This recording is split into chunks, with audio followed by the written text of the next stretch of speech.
Eu vou passar para a professora Lídia a palavra, depois abrir para o debate da doutora Tula e o doutor João Marcos também, se quiser falar alguma coisa. Aqui é um espaço bem democrático, depois para abrir ao diálogo com a plateia. Lembrando que o nosso olhar é um olhar histórico, né? Então, a gente olha, com o olhar atual, a gente olha para o passado, para ver o que a gente pode apreender do passado. O direito da mulher é um direito muito recente, né? Hoje, eu estava lendo que 70% da produção acadêmica no Brasil é produzido por mulher atualmente. Li hoje, uma matéria hoje, 70%. Então, é um espaço muito, muito recente que as mulheres estão ocupando, né? Para 10 mil anos de patriarcado, né? Então, eu passo a palavra para a professora Lídia. Muito obrigada. Acho que está indo? Acho que tem que ver se está ligado. Tá? Está funcionando? Tá. Bom dia. Eu sou Lídia de Carvalho Coelho, sou historiadora. Eu gostaria de agradecer a oportunidade de estar aqui na Emerge. É um espaço de interlocução muito importante e sobre esse tema, inclusive, que é super relevante na conjuntura política atual. E, claramente, há uma demanda pelo assunto, por isso o público aqui, majoritariamente feminino, já diz algo sobre essa questão. E, em primeiro lugar, eu gostaria de pontuar que o meu recorte, a minha delimitação do objeto, ela é um tanto quanto extensa, ela é longa.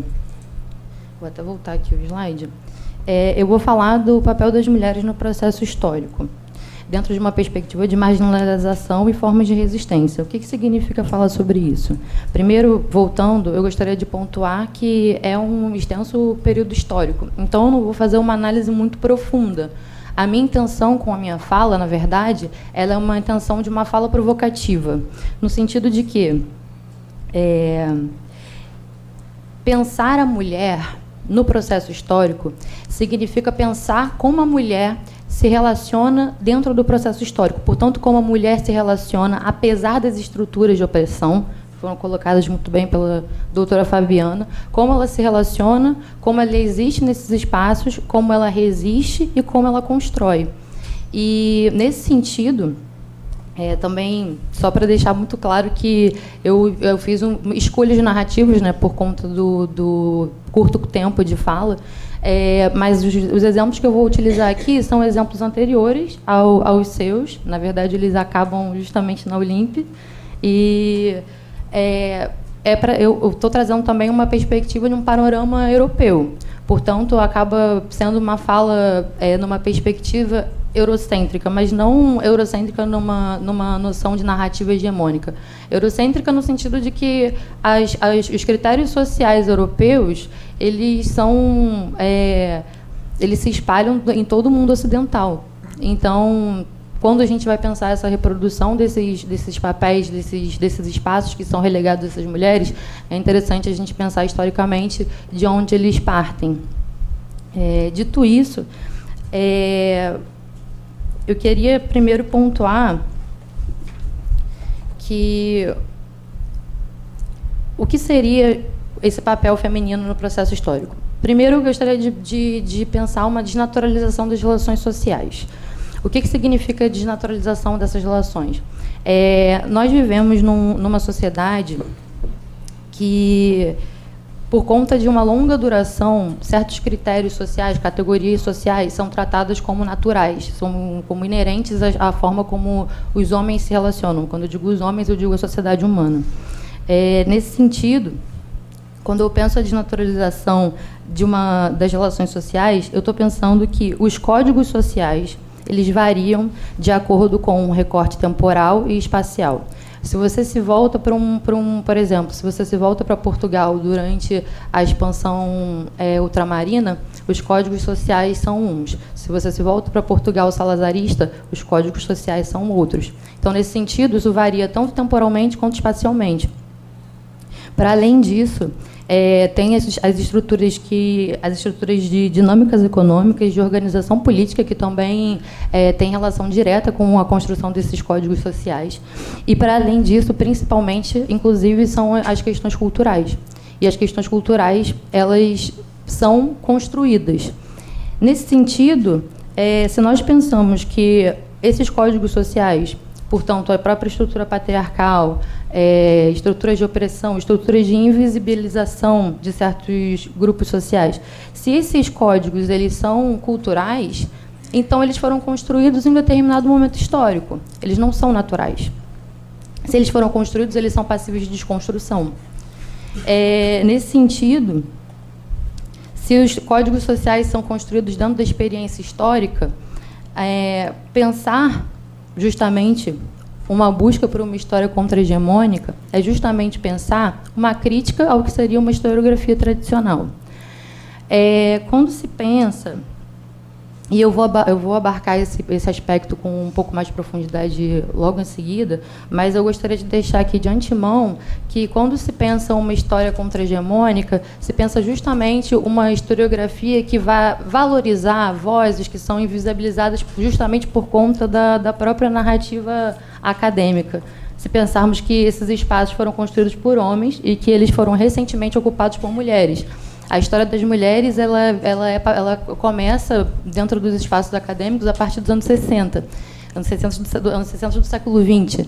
E se a gente pensar que a história enquanto ciência, ou seja, a história enquanto o seu estatuto de ciência dentro das academias começa no início do século XIX, então a gente tem aí uma demanda constante de mulheres que passaram um longo período não estão nesses espaços, não participando desses espaços, não construindo história, portanto, como também não há o interesse desses historiadores homens em lançar um olhar sobre essas mulheres. Portanto, a valorização da agência feminina vai nesse sentido, desvalorizar essa participação que sempre existiu. Inclusive, pensá-las como agentes ativos é justamente dar voz a tirar esse grupo social da invisibilidade. Primeiro, eu gostaria de contextualizar aqui alguns pontos que são importantes. A noção de processo histórico nada mais do que se entender a história enquanto um processo. O que significa isso, entender a história como processo? É entender que os eventos históricos eles estão encadeados em uma relação de nexos de causalidade. Ou seja, a história é linear. Os fatos se imbricam, eles se relacionam através de uma relação de causa e consequência. Nesse sentido, é possível, ao lançar um olhar, ao investigar o passado, é possível que você perceba, através de uma análise de causas e consequências, as transformações, as permanências e as rupturas dentro da longa duração.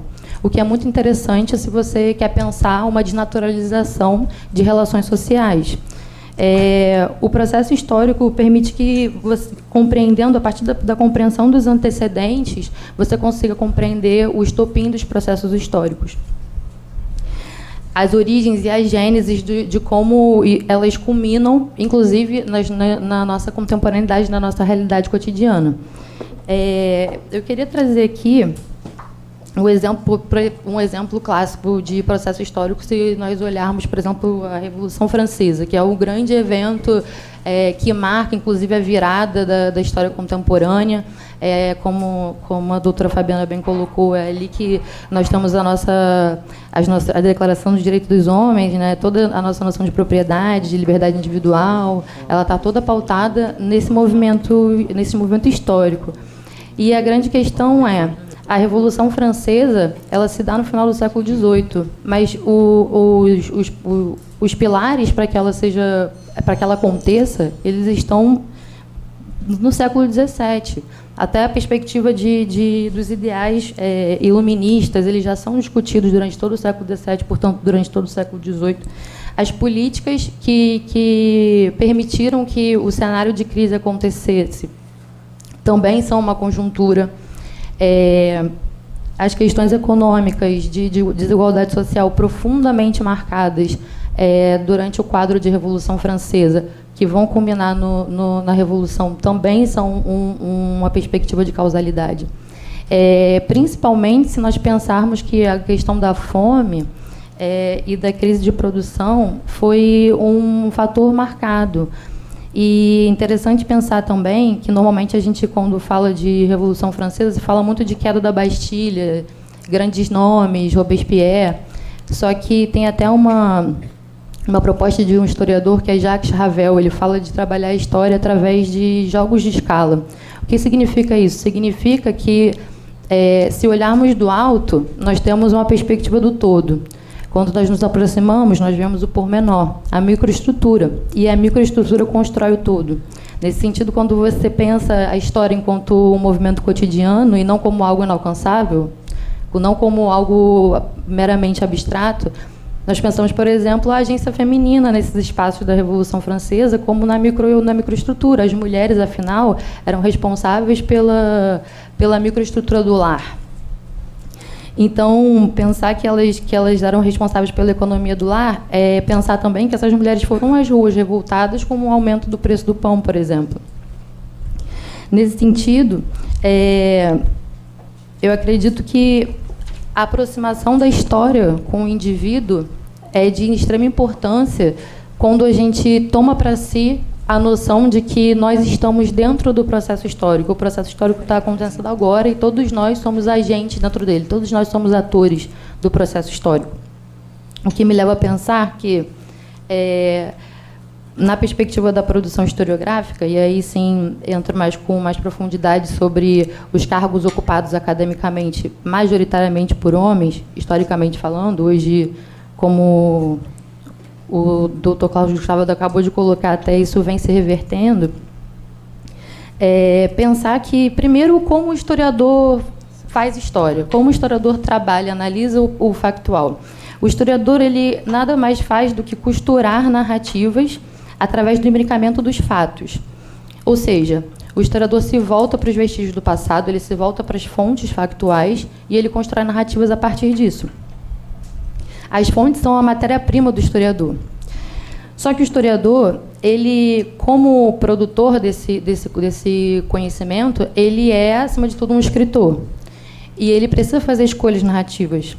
Então, via de regra, o que acontece, quando você tem um recorte que é necessário, você não pode falar da história como uma grande generalização, você acaba, nessas escolhas, definindo certos temas, certos aspectos, certas fontes, em detrimento de outras. Você dá luz a certos agentes históricos e você invisibiliza outros.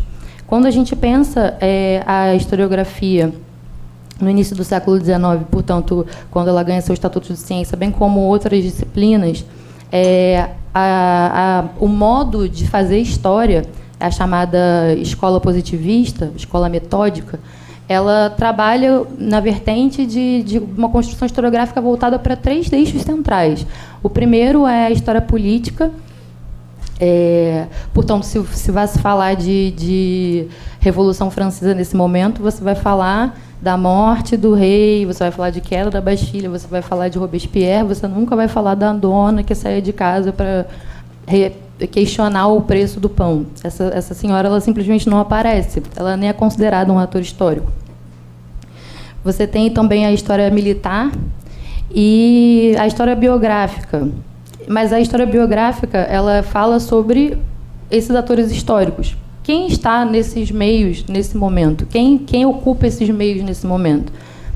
O homem está no meio público e a mulher está no meio privado. Então, nesse sentido, se faz uma história política, você está se voltando os olhares para atores homens, o que traz a sensação para quem absorve, para quem entra em diálogo com essa historiografia que só homens fazem grandes feitos, que só homens estão por trás do movimento da história. Isso é muito claro quando a gente pensa que quem são esses escritores, né? Quem são esses historiadores? São homens. Então, como historiador, isso é uma questão até hoje. Quando o historiador se volta para a sua fonte, ele pergunta quem a escreveu, quem a produziu, quando e para quê. É assim que o historiador interroga a fonte. Nesse sentido, os parâmetros de análise também são importantes quando você quer trabalhar um determinado aspecto. Quando se trata de história das mulheres, muitas das vezes, como essas mulheres simplesmente não aparecem em certa documentação, a perspectiva é justamente olhar o não dito, ler a entrelinha, pensar o silêncio. Como essas mulheres não estavam, onde estavam as mulheres nesse momento? Nesse sentido, eu vou passar até para o próximo tópico, que é a questão da ruptura do silêncio. Quando a gente pensa que nos anos 60, a grande efervescência política e demanda por direitos civis, e as mulheres que começaram a ingressar na faculdade no pós-guerra já estão ocupando cargos na academia, portanto, já estão produzindo.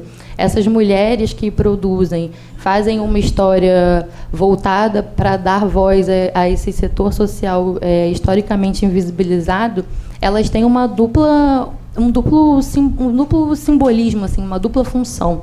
Porque, ao mesmo tempo que essas mulheres elas se voltam para o estudo da história das mulheres, que é uma perspectiva completamente nova, e isso a partir dos anos 60, elas não só lançam luz sobre um assunto relegado à marginalidade, como elas também são atrizes ativas nesse processo. Elas estão ocupando espaços que antes não eram permitidos a elas. Então, nesse ponto, eu vou pensar aqui a análise das fontes. Como eu havia dito, às vezes, o não dito, a ler as entrelinhas, como se faz, como se analisa essa intencionalidade de uma invisibilização. Primeiro que, por exemplo, eu peguei alguns exemplos aqui, tá? Porque nem caberia pensar todas as possibilidades de construção historiográfica, porque é quase que inviável, ainda mais numa fala de 40, 30 minutos. Mas esses são casos clássicos e que são bem didáticos e bem expositivos. Primeiro, pensar a dificuldade de reconstrução de linhagens femininas. Se nós pensarmos que as mulheres, ao casar, adotam os nomes dos maridos, como você consegue traçar uma linearidade a partir das mulheres de uma família? Você acessa uma fonte e você não consegue saber qual era o nome de nascimento daquela mulher, o nome de batismo daquela mulher. Um outro ponto é o ponto estatístico. Historicamente falando, as estatísticas não faziam um recorte de gênero. Então, se você quer pensar, por exemplo, uma greve fabril no século XIX, uma fábrica inglesa X, e eu quero pensar a agência feminina, quantas mulheres estavam participando dessa greve, como elas participavam, talvez eu não tenha acesso a um recorte de gênero, porque vão ser trabalhadores, ponto. E isso é muito interessante quando nós pensamos que, na sociedade que nós vivemos até hoje, nós somos números. Não no sentido de que nós não possuímos agência ou qualquer coisa do tipo, mas a nível de políticas públicas nós somos números. Quando eu falo que existe no Brasil a violência contra a mulher, por exemplo, eu tenho a impressão de que muitas das vezes isso é uma coisa que não tem tanto impacto se eu disser que, por exemplo, em 2018, mais de 66 mil casos de violência sexual foram registrados. E isso significa que foram mais de 180 casos de violência sexual por dia. Desses mais de 180, 82% desse valor são mulheres. Então, nesse sentido, é importante trabalhar estatisticamente, fazendo um recorte de gênero e, principalmente, indo para outras questões, um recorte de raça, por exemplo, orientação sexual, identidade de gênero. E, enfim, pensando aqui a perspectiva agora gramatical, as línguas de matriz latina, quando variam, flexionam o número, elas vão para o masculino. E eu trouxe até aqui uma fonte para a gente analisar brevemente. É uma passagem do Novo Testamento, que é a carta de Paulo aos Coríntios, ou seja, a Bíblia é amplamente lida, é um texto de pelo menos 2000 anos, então eu achei interessante pegar uma passagem. Vou ler aqui para vocês e vocês acompanham. Pois o que primeiramente lhes transmiti foi o que recebi, que Cristo morreu pelos nossos pecados, segundo as Escrituras, foi sepultado e ressuscitou ao terceiro dia, segundo as Escrituras, e apareceu a Pedro e depois aos 12. Depois disso, apareceu a mais de 500 irmãos de uma só vez, a maioria dos quais ainda vive, embora alguns já tenham adormecido. Depois apareceu a Tiago e então a todos os apóstolos. Depois desse, apareceu também a mim, como a um que nasceu fora de seu tempo. Aí eu pergunto retoricamente, onde estão as mulheres aí? Onde aparecem as mulheres aí? Será que dentre esses mais de 500 irmãos não havia nenhuma mulher? A gente não tem como... Eu acredito que sim, mas assim, não tem como tomar essa perspectiva. Então, aí o que fala mais é o não dito do que o dito. Vou retornar aqui só para falar do último aspecto que eu separei, que é da destruição dos vestígios. Se nós pensarmos que essas mulheres subvertem a ordem vigente do patriarcado e elas efetivamente estiveram historicamente, mesmo que em exceção, produzindo como escritoras, como pintoras, como artistas, o maior número de registros históricos dessas mulheres está justamente no ambiente do privado. Portanto, diários pessoais, cartas, autobiografias, assim, se for um recorte de uma moça letrada, burguesa, talvez casada com alguma personalidade histórica, fazendo um balanço da vida, no final da vida. Só que o que é interessante pensar é o descaso com relação a essas fontes, que sequer são entendidas como fontes historicamente. Hoje em dia, existem arquivos que são especializados nesse tipo de fonte, que fazem um acolhimento, mas isso foi feito a partir do momento que as mulheres entraram ativamente na produção e no resguardo dessa memória. Então, isso também foi feito por agência feminina, essa valorização desse tipo de documentação. Se nós pensarmos, por exemplo, eu deixei aqui a autodestruição como um parênteses, porque um diário da vida de uma senhora que, por exemplo, sei lá, até a nível de correspondência, cartas de amor, talvez algum tipo de desabafo com relação a frustrações que ela sofre no cotidiano dela. Essa mulher muito provavelmente não vai querer que as pessoas compartilhem desse tipo de reflexão depois que ela não estiver mais viva. Então, muitas vezes elas destruíam essas memórias justamente para evitar que a sua imagem fosse imaculada socialmente, porque o peso social de uma dona de casa insatisfeita é uma coisa que as mulheres historicamente evitam. E pensando a nível de correspondências também, tem alguns exemplos históricos interessantes. A própria Carlota Joaquina, esposa do Dom João VI, a mãe de Dom Pedro I, ela é vista historicamente, num senso comum, como uma moça caricata, né, libidinosa e tudo mais, sendo que existe uma volumosa quantidade de cartas de correspondências da Carlota Joaquina, e ela, na verdade, era muito politicamente engajada.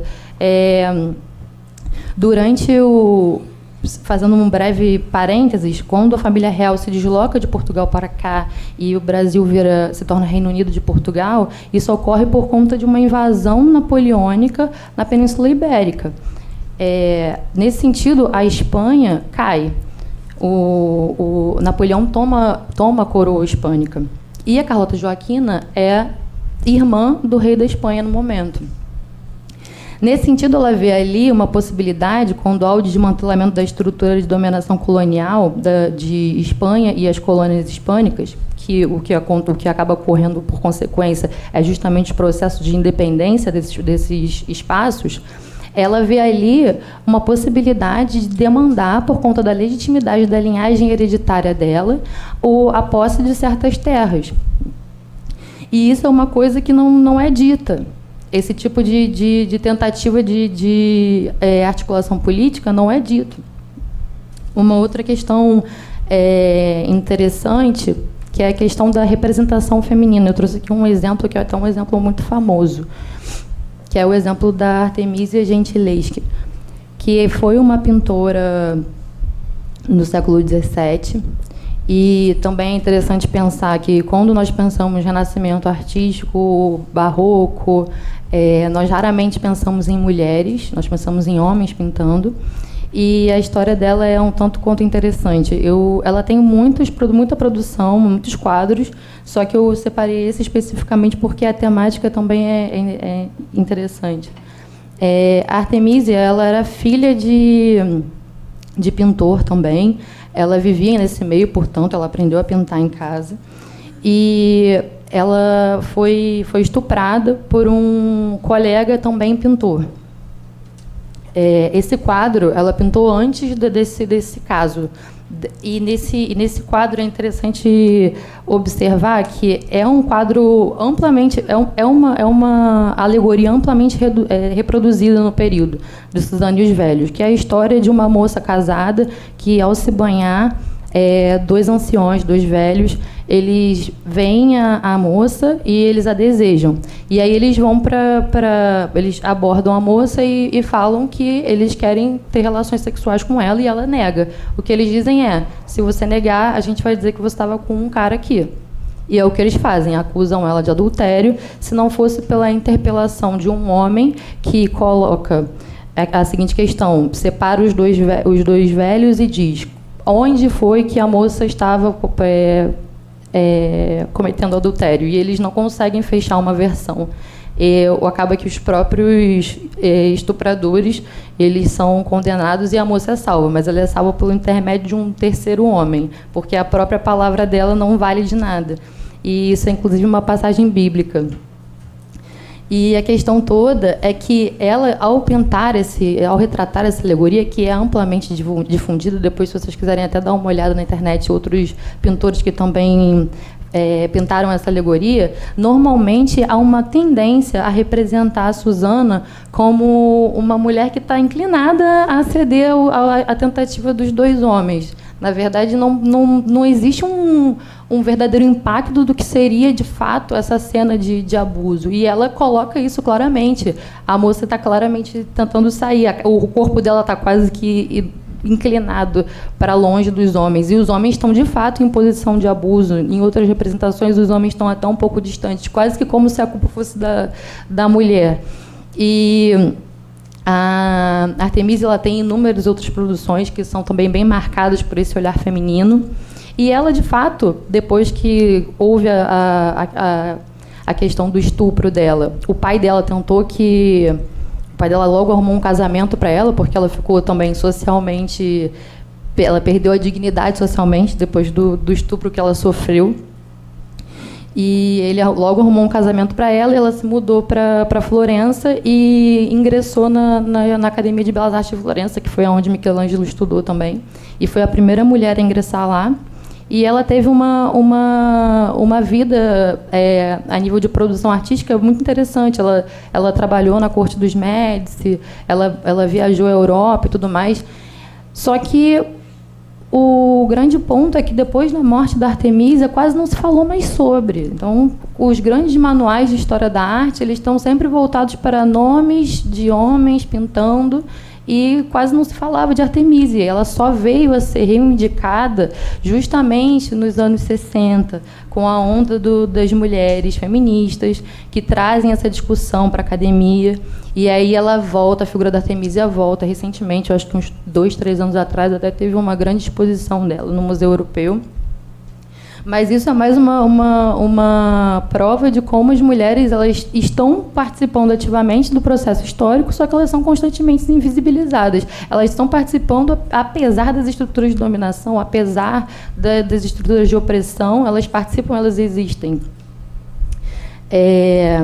Nesse sentido, pensando essa mudança paradigmática de quando as mulheres tomam para si o protagonismo do discurso histórico,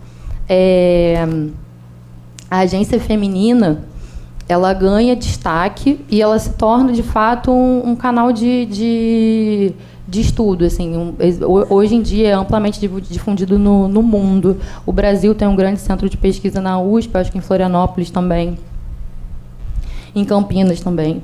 E a questão sobre as fontes históricas é que esses vestígios, eles são presentes, eles não são raros, na verdade, só que a grande problemática que eu estou querendo apontar, ela vai na direção de justamente como interrogamos as fontes, quais são os interesses dos historiadores, o que eles querem produzir, o que eles querem dizer ao contar a história. Inclusive, se nós pensarmos numa lógica retomando a ideia de uma historiografia tradicional dos grandes nomes, e pensando nessa lógica de como os critérios, as categorias sociais, eles são construídos historicamente, a história, ela quando se institui, ela se institui no mesmo momento que a concepção de nação, no século XIX. Então, a história também serve como validadora a nível de identidade nacional para os países. É a história que vai contar a história desse povo, é a história que vai legitimar esse povo. Então, é a história que, de fato, acaba ocupando esse espaço de narradora da memória coletiva. Então, se a nossa grande narradora da memória coletiva fica constantemente reafirmando papéis de submissão para as mulheres acabam estando numa condição de, talvez, a naturalizar esse tipo de condição. Só que a questão é que, como todos esses critérios sociais, isso também é construído.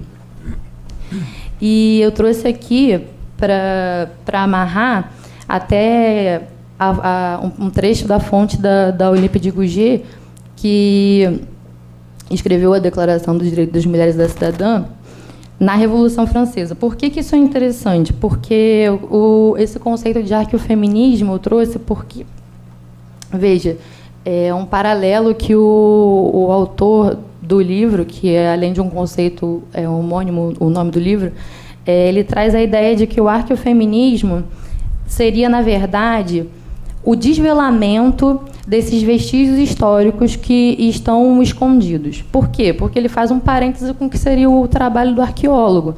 O arqueólogo, quando separa o seu sítio de escavação, ele faz um trabalho de pesquisa que leva tempo, e ele vai, através dos níveis de aprofundamento, percebendo o que se encontra mais em determinado espaço, a qual profundidade da terra está aquele artefato, e, a partir disso, ele pensa narrativas de como aquele espaço foi ocupado. Pensar um arqueofeminismo, portanto, é pensar que, primeiro, esses vestígios ainda estão escondidos. Não se esgotou ainda a possibilidade de análises a nível de invisibilização dessas mulheres, porque isso foi feito na longa duração. Então, ainda há muito o que se achar. É um trabalho que não está encerrado.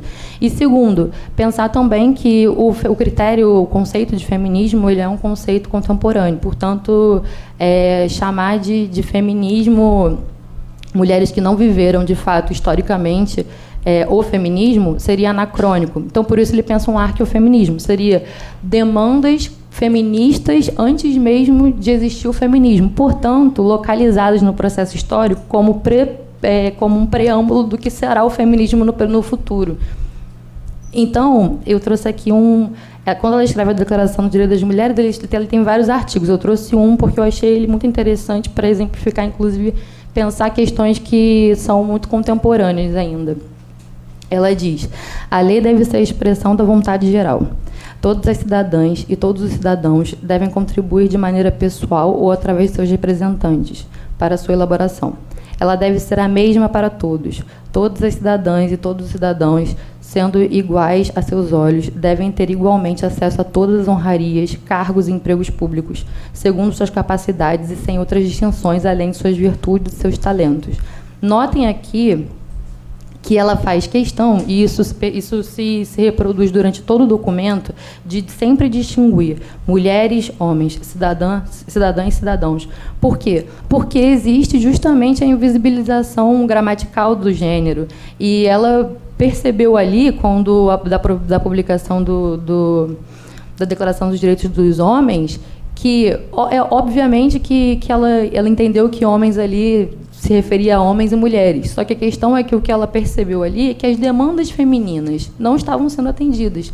E ela faz esse texto crítico, no sentido de falar, não, eu sou uma pessoa que está vivendo esse processo, eu participo ativamente politicamente, porque ela, de fato, escrevia panfletos, e ela era dramaturga também.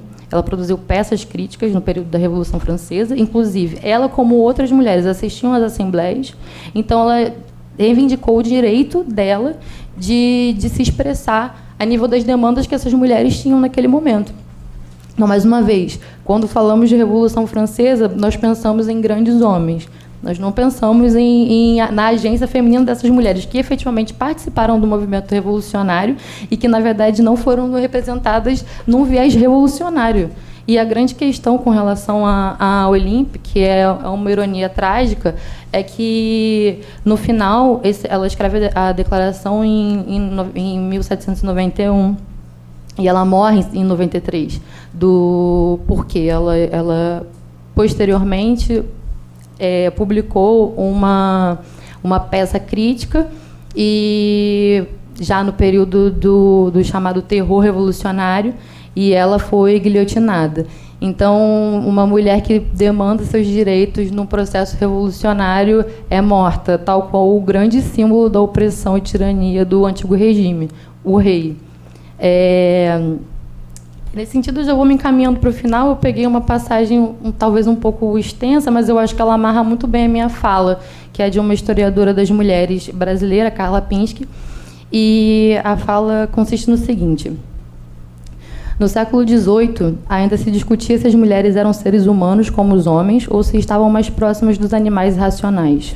Elas tiveram que esperar até o final do XIX para ver reconhecido seu direito à educação e muito mais tempo para ingressar nas universidades.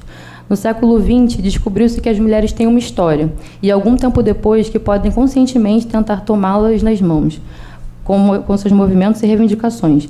Também ficou claro, finalmente, que a história das mulheres poderia ser escrita. Hoje já é uma área acadêmica consolidada.